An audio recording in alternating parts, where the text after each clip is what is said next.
Are you ready? Yeah. All right, so today we'll start with some P vaccines. The FERCP vaccine, very similar to the distemper vaccine in dogs as far as the timing goes. Every 3 to 4 weeks until 16 to 20 weeks of age, starting around 6 to 8 weeks of age. If they're 16 weeks or older, and you're using the attenuated live vaccine, which is what we have, the 1 or 2 doses combination vaccine. So if we start after 16 weeks, again, because of the maturity, 1 to 2 vaccines will be fine. And then a year out. Some of it says maybe sometimes 6 months, sometimes a year, so it's kind of depending on the situation, and then every 3 years after that. Because just be careful with pregnant females. And then jump over to feline leukemia. The feline leukemia is actually recommended as a core vaccine for all young cats because they're at a heightened risk. 2 doses 3 to 4 weeks apart as early as 8 weeks of age. But if they're over 16 weeks of age, also recommend 2 doses 3 to 4 weeks apart. And then basically revaccination based on their exposure level.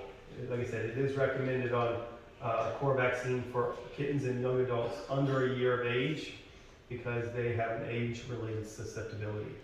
And then if we have a lot of possibility of exposure, then they recommend continuing it. But if they are going to be completely out of circulation by any other animals, then they can discontinue at that point. And then rabies, pretty much is the same as the other one. We just do the year. The MRAB, for those of y'all, MRAB vaccine is it is approved for cats, but there were some issues with possibility of fibrosarcomas. Back, I don't know, late 2000s or so, and so they came out with the PureVax vaccine, which has not had any issues that we have noticed. The reasons we give injections in cats in the lower limbs or tail is because of that reason. Fibrosarcomas were developing. They had to figure out what vaccines were causing it, or if vaccines were causing it. And fibrosarcoma being so aggressive, you could take off the leg and save the cat's life. So that's the reason, one, where all this labeling came from. And because used to be, and still some older school vets will just give everything right in the shoulders, right behind the neck. But we did away with that, trying to save the cat's life if surgery was needed. And then 2 was so we could figure out which one was causing the problem. So, but the pure vaccines have been very safe.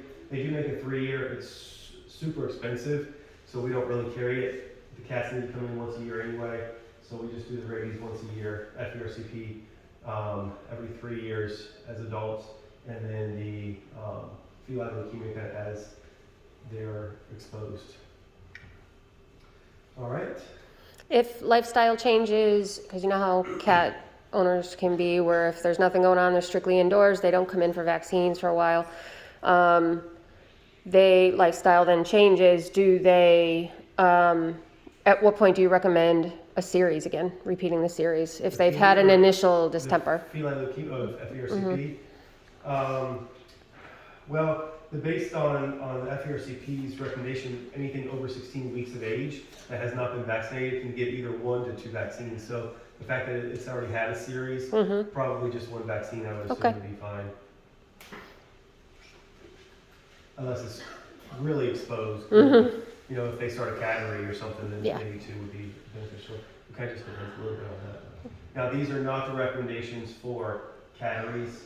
These are not the recommendations for,